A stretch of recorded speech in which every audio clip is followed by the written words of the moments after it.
So I'm going to try to talk to you about what it's like living and trying to live a spiritual life and get shit done.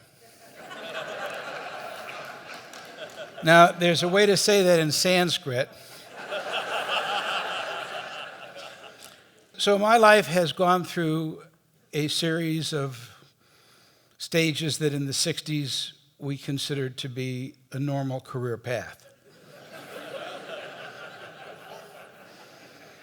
I was a left-wing pinko, then I was a hippie, then I lived in an ashram, then I became a UN diplomat,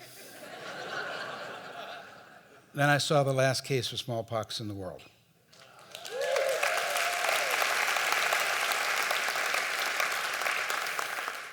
And it started for me when my dad was dying and I was a sophomore at the University of Michigan, and I read a little note that Martin Luther King was coming to the campus.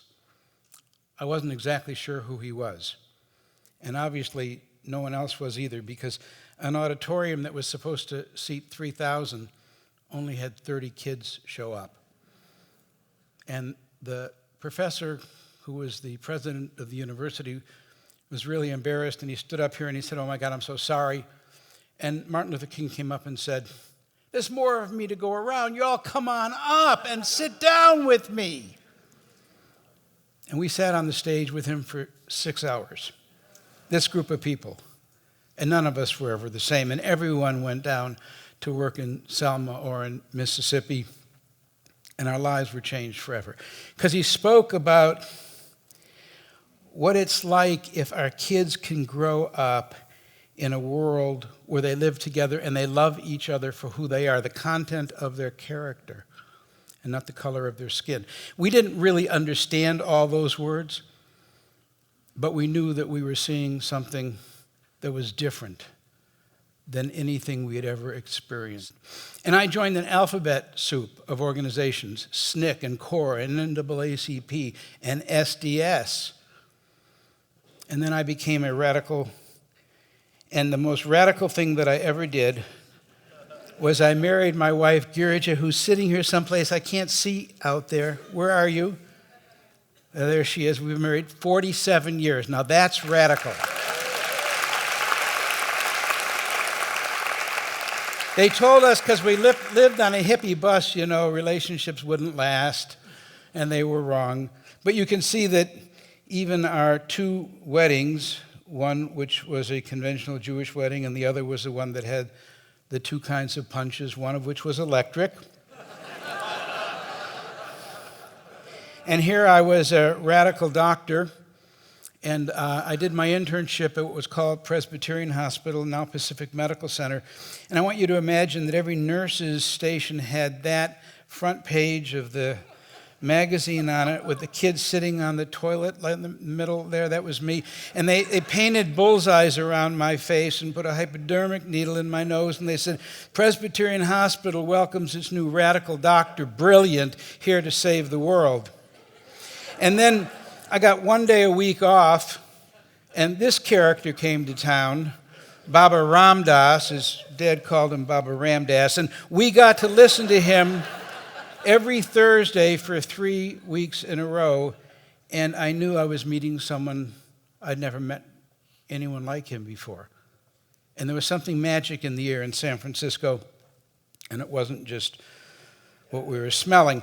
And then, just as I finished my internship, a group of Native Americans took over Alcatraz, because under the Treaty of Laramie, every time a piece of land was declared surplus, it was supposed to go back to the Indians. They occupied Alcatraz, and there was a Native American woman, Lou Trudell, who wanted to give birth to an Indian child on Indian liberated land, and Herb Cain kept on writing in his column, "Is there no doctor? Is there no doctor willing to go out on the island?" Because there was no water and no electricity. All these Coast Guard ships were having an embargo, and that sounded great to me.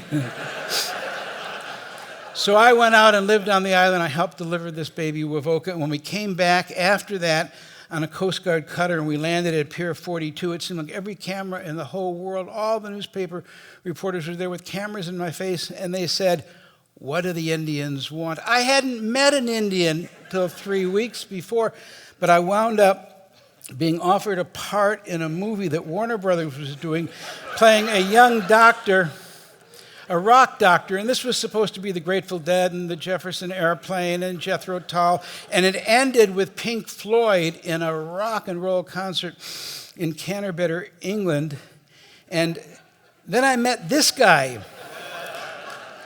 and I knew he wasn't like anybody I'd ever met before, and that was before he opened his mouth, and I saw his teeth, which were a rainbow-colored bridge because he persuaded a dentist to put rainbow-colored teeth in his face.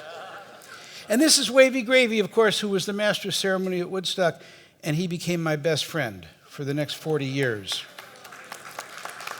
And I like to say that Wavy and his wife were married for 50 years. Girija and I married 47 years. We've been best friends for 50 years. That's 200 years. And they said hippie relationships don't last. But this is what we looked like when we ran away with the circus. And this is our psychedelic painted bus in the Khyber Pass. I might be smoking something. And we are all there. And, 3 years ago, I was invited by the Pentagon. I was given an honor and asked to speak in the auditorium and talk to all the generals and admirals and the Joint Chiefs of Staff and the Secretary of Defense about asymmetrical threats to national security. Of course, I'm talking about greed and corruption and dishonesty, but also about climate change and water and biological threats. And I put that slide on first. And I watched all those admirals and those generals, and I said, don't get me wrong. My generation made a terrible mistake. We conflated the war and the warriors. We did not respect the military. We made a very bad mistake in the 60s. So please do not get me wrong. I honor the service of all of our kids who go to Afghanistan. But that's how I did my Afghanistani duty, and I hope you know it. Because there's only two possibilities. Either you know that, you are the Pentagon. You either know that and you've invited me anyway, which is really cool, or you don't know that, in which case we're both in a lot of trouble today. And of course, we took that hippie bus and we went to India and we wound up in the ashram of Neem Karoli Baba, who is my guru. And I can't even begin to tell you what life was like here. If you just imagine a map and you think, here's India, there's China, there's Nepal, there's Tibet, where they all come together, that's where we lived for more than a year with Neem Karoli Baba, who's shown here reading a book about himself. He was the most wonderful man I've ever met.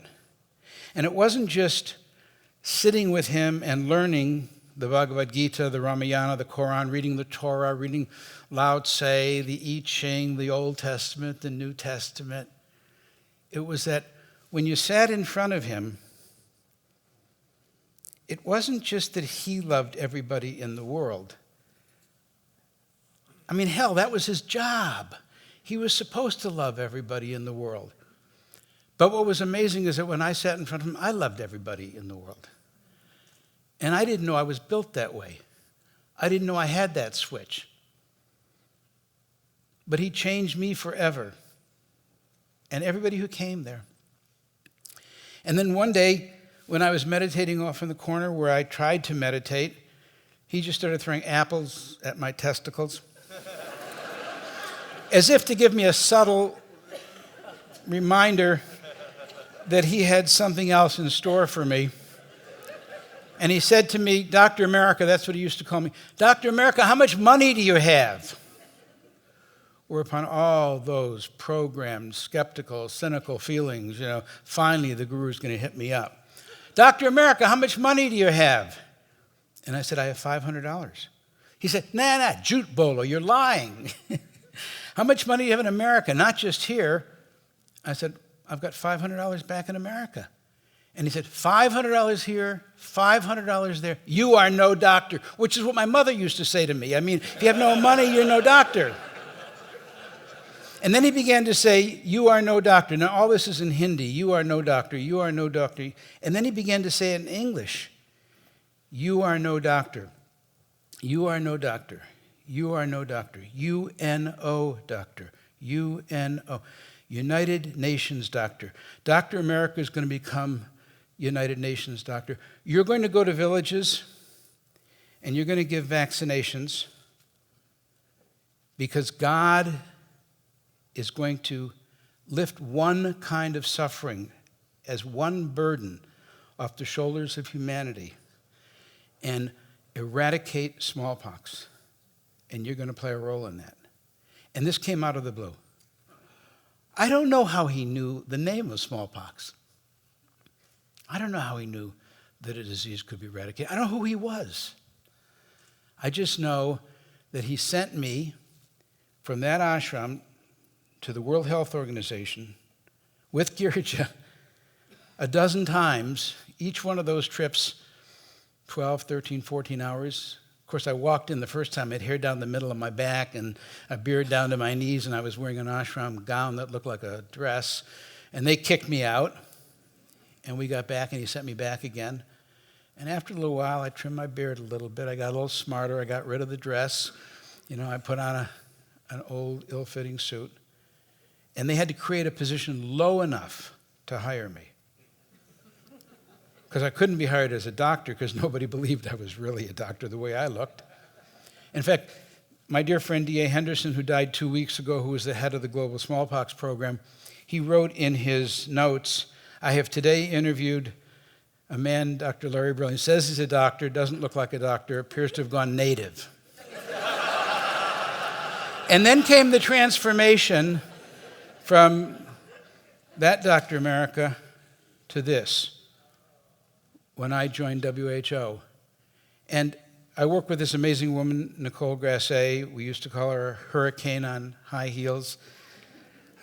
And we went from village to village throughout India carrying a little picture of a child with smallpox in order to tell people, you must help us find every case of smallpox.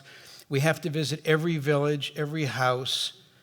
That is, we had to make 2 billion house calls to find every single case of smallpox, put a ring of immunity around it, and break through the 1,200 languages in India.